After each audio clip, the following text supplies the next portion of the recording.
Hi everyone, welcome to a demonstration video where we are going to use a capability in Ladybug Tools called View from Sun and also create external shading devices, external louver shading devices parametrically in our energy model.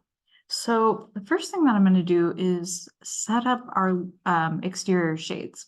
So right now I'm visualizing information from my sun path diagram. So I'm going to turn that off, just the preview of it off. So I'm going to select these, turn the preview off, and now I'm going to come over here and, oh, I already have it set up. Let me just start from scratch. I'm going to delete this. So your Grasshopper file might look something like this. So I am going to put my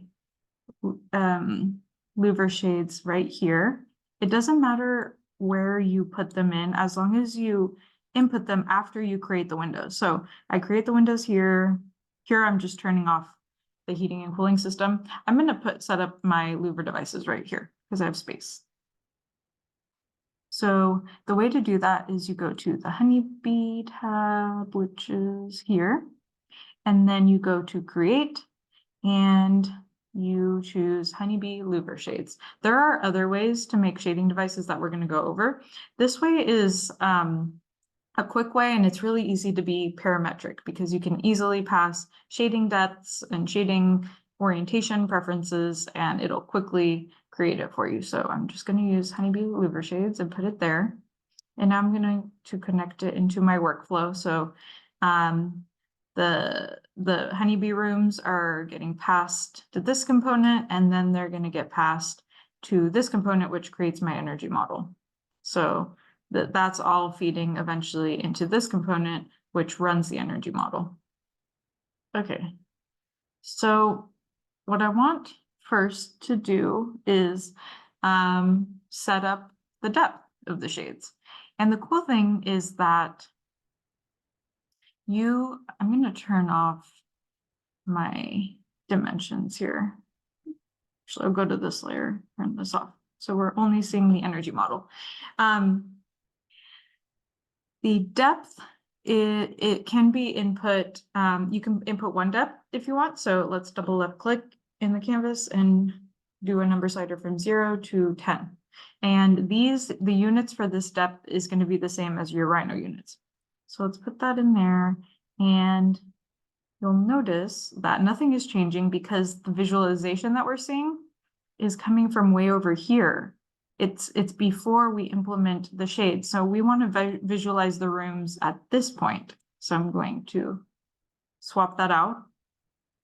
And now I can see my shades. Okay, so this is applying the same depth to all of the rooms, or all of the orientations, excuse me. So if you hover over this, you'll see that if an array of values are input here, different depths will be assigned based on the cardinal direction starting from north and moving clockwise. So we can assign 4 different numbers here, and the depth of the shading will vary depending on the number that we assign to it. And one easy way to keep track of a list of variables going into Ladybug that is oriented by orientation, so north, east, south, and west, is using this honeybee create and this honeybee facade parameters component.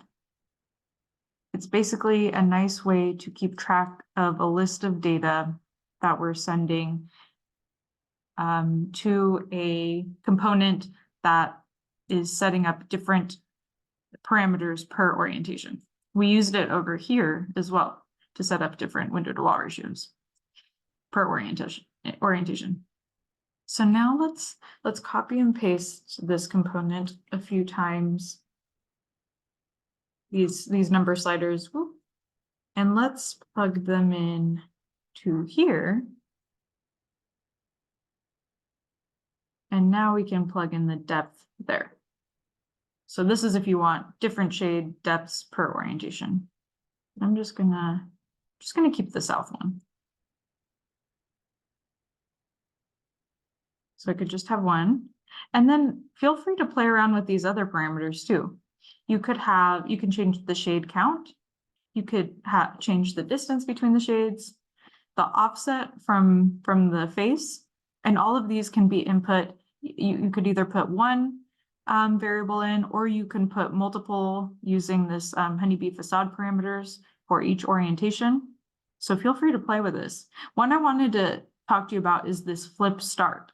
So it's an optional Boolean, so true or false toggle. If it's false, the louvers will be generated starting on the top or the right. Actually, this isn't the one I wanted to talk about. I wanted to talk about the vertical one, but let's talk about this one since we're on it. So you can switch the orientation. Let me demonstrate this. So I'm going to get a Boolean toggle and plug this into flip start.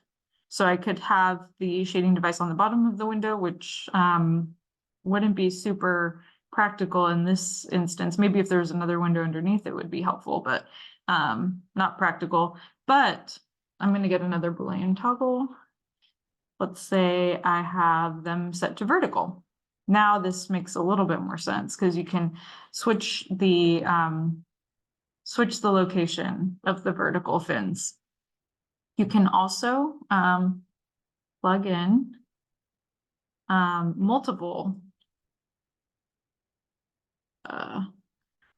vertical options. So instead of just for just one, you could set it per orientation. So I'm going to delete these and I'm going to set up multiple toggles and plug those in here. So now you could have, for instance, on the south, I'm going to turn this flip start off. I'm just going to delete it now that I've demonstrated what that does.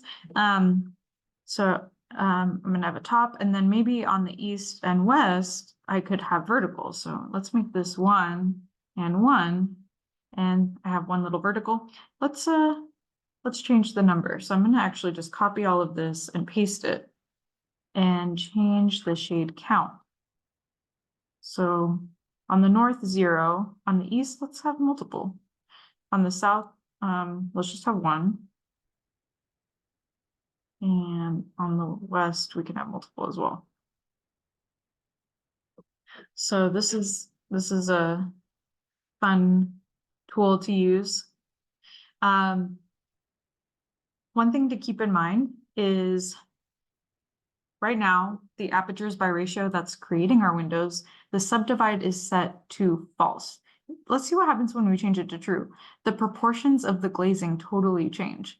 So once we dive in deep, and if you dive in deep into your analysis about shading, you might want to take a look at different glazing proportions by playing around with subdivide versus not subdivide, window height, sill height, horizontal separation, vertical separation, and see how the shading devices impact those different proportions.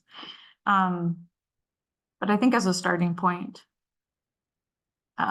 this could be interesting, although maybe not the most realistic proportions for housing.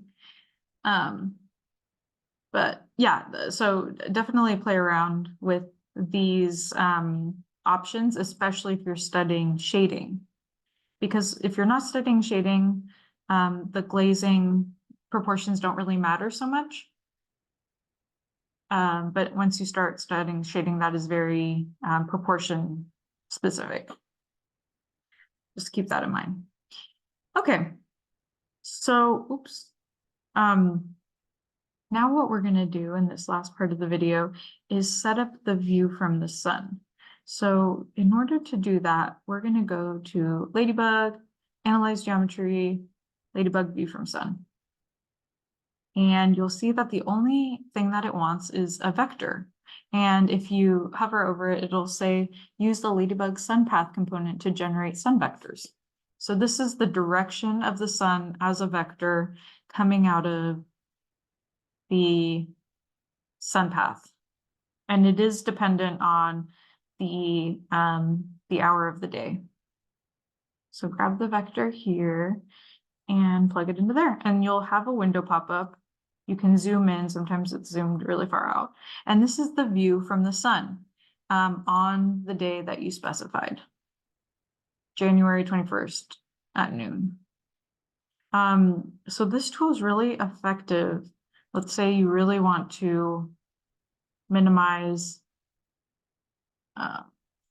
solar gains in July 21st at noon. You can get a sense of how appropriately sized your shading devices are. And in this case, the shading device maybe could be a little smaller because you're blocking more than just the window, more than enough. So let's go back and you can change the depth of your shading device accordingly. So I can see it here. So it looks like 3 feet is perfect. Or just 2 feet actually. And in that way, I'm going back to my month. When I go back into January, when I want the sun, you're not blocking it as much. So this is something to keep in mind when you're designing your shading system.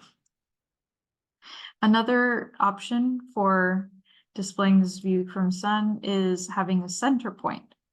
That's nice to keep your images consistent. So you can I would recommend using the same center point that you use for your sun path diagram, which is the centroid of the exterior floor. So I'm going to